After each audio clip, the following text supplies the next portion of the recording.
Yo, kumusta kayo mga katormo? And for today's video, may gagawin na naman tayong shortcut. Ang gagawin nga pala nating shortcut ay simula dito sa may Quirino Highway to Sano Road. Kaya ito at medyo pabilisin na lang natin yung video. Ito mga katormo ay kumanan kayo sa Dumalay Street. Ito banda sa may China Bank. At pagdating nyo dito sa may bandang unahan, kayo ay kumaliwa kasi wala namang daan sa kanan.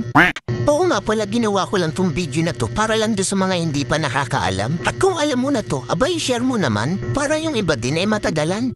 Ay para mapabilis pala, ito nga palang ating dinadaanan ay Dumalay Street pa din. At huwag kayong mag-alala sa mga itlog nyo kasi sepian dito. Pwede na nga rin pala kayo dito mamalengke. Marami kayo dito mabibili. At pagdating nyo dito sa unang kanto ay kumanan kayo sa Magno Street. At pagkanan nyo dito ay medyo makipot ang daan kaya tayo ay magbigayan. Huwag kang feeling lokal. Pagdating nyo dito ay may madadaanan kayong arko ng Magno Subdivision. At syempre bago kayo makapasok dito, abay may manininyo sa inyo ng 5 piso. Abay syempre magbigay kayo kung hindi naman nalog yung itlog nyo. Ang alam ko kasi mga katormo, ginagamit nila yung pang maintenance para dito sa mga daan. At huwag nyo na nga pala akong pansin kung bakit hindi ko sila inabutan. Kasi ang sabi ko babalik din ako dyan, may ihahatid lang ako dito sa may unahan.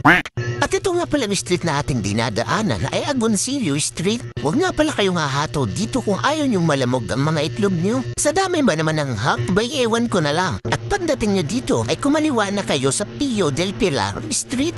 Dinay-diretso nyo nga lang pala tong Pio del Pilar Street. Dito sa part na to ay medyo na traffic ako. Paano ba naman dyan sa may bandang unahan ay may naniningil ulit ng 5 piso para doon sa mga papasok ulit ng Magno Subdivision. Kaya kung dadaan ka dito ay mag-ready ka na ng 5 piso. At dito ay kumana na kayo sa Ramirez Street. Kapag dinire-diretso nyo nga pala tong Ramirez Street ay makakarating na kayo ng Susano Road. Ano sa tingin nyo itong ginawa nating shortcut? Shortcut ba talaga o long? Kasa naman kaya ang next natin? Comment ka naman. Let's go!